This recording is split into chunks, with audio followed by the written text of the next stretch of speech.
बड़ी बात यह है कि अगर रशिया के राष्ट्रपति व्लादिमीर पुतिन पहुंच रहे हैं हिंदुस्तान प्रधानमंत्री नरेंद्र मोदी से मिलने के लिए, तो ये बड़ा अवसर इस वजह से भी है क्योंकि जो भारतीय यहां पर रहते हैं वो इस विजिट को कैसे देख रहे हैं। और इसीलिए हमने सोचा कि हल्ला बोल का स्पेशल रशिया एडिशन करना जरूरी है। इसको आप मॉस्को एडिशन भी कह सकते हैं क्योंकि पूरा शहर हमारे साथ आपके सामने आज रहेगा जब ये खास मेहमान हमारे साथ जुड़ेंगे। आपकी भी जिंदगी में कोई एक ऐसा दोस्त होगा जिस पर आप शायद आंख बंद करके भरोसा करते हैं।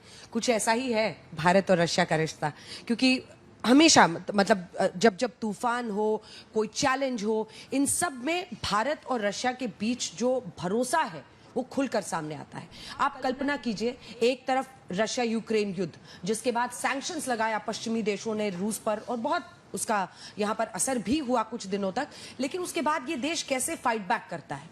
वहीं जब कच्चा तेल हमें सही कीमतों पर मिल रहा था, भारत ने रशिया से खरीदा क्योंकि हम अपने देश का हित सोचेंगे। ऐसे में ट्रंप एडमिनिस्ट्रेशन, जो पश्चिमी देश है, वो ये कहने लगे कि आप तो रूस यूक्रेन युद्ध को फंड कर रहे हैं। वही तमाम परेशानियां शुरू होती हैं क्योंकि उसके बाद ये साफ संदेश दे दिया गया कि भाई हम तो वही करेंगे जो भारत के हित में है। और नेशन फर्स्ट अगर है वाकई एक आइडियोलॉजी, तो ये दोनों देश भी उसमें मेल खाते हैं और यही सोचकर आगे बढ़ते हैं। अब जबकि राष्ट्रपति पुतिन पहुंच रहे हैं, बहुत सारी ऊर्जा में जो हमारा व्यापार है वो तो है ही एक बड़ा मुद्दा एनर्जी का, लेकिन इसी के साथ डिफेंस, क्योंकि आज भी भारत सबसे बड़ा डिफेंस बायर है रशिया का 38% के आसपास।